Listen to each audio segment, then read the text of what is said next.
The level of our performance falls back to the level of our standards, not our level of motivation. Instead of wishing for an easier life and waiting to feel motivated, let's focus on raising our standards to become more equipped to handle life's challenges.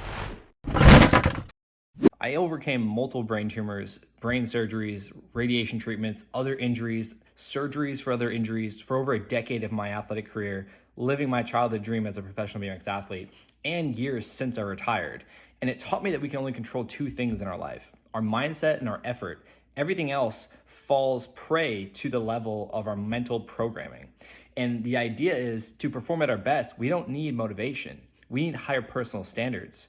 The level of our performance falls back to the level of our standards, not our level of motivation. Instead of wishing for an easier life and waiting to feel motivated, let's focus on raising our standards to become more equipped to handle life's challenges rather than waiting for these external factors for why we want to show up and do the things that we know we should be doing. And this is where I go back to the tattoo I have across my hand. It's a C greater than sign E.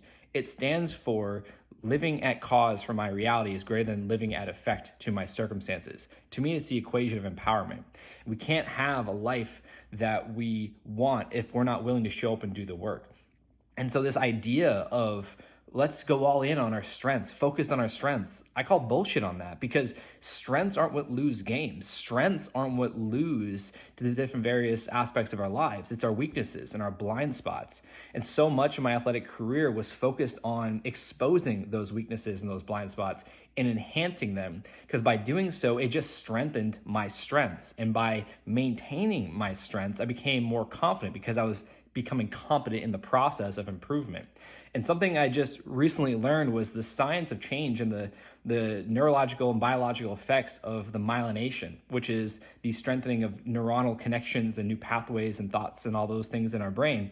And it takes about 6 weeks for these connections to fully form or to begin fully forming.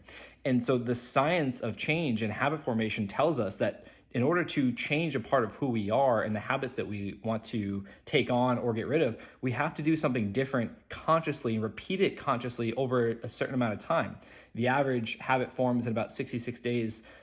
Some of the research shows, and the myelination process takes about 6 weeks. So if we want to really create change in our lives, we have to stop blaming other people and external factors for why we're not showing at our best. And we have to accept that we're at cause for our reality. It's not to say that things outside of our control aren't bad or negative or unwanted and happen to us, and that we are the victim of those circumstances in that moment, but we choose how we want to respond moving forward. And it all starts with raising our personal standards of the version that we want to bring to the table of our life in every aspect of our lives. And to get more out of life, we have to require more from ourselves.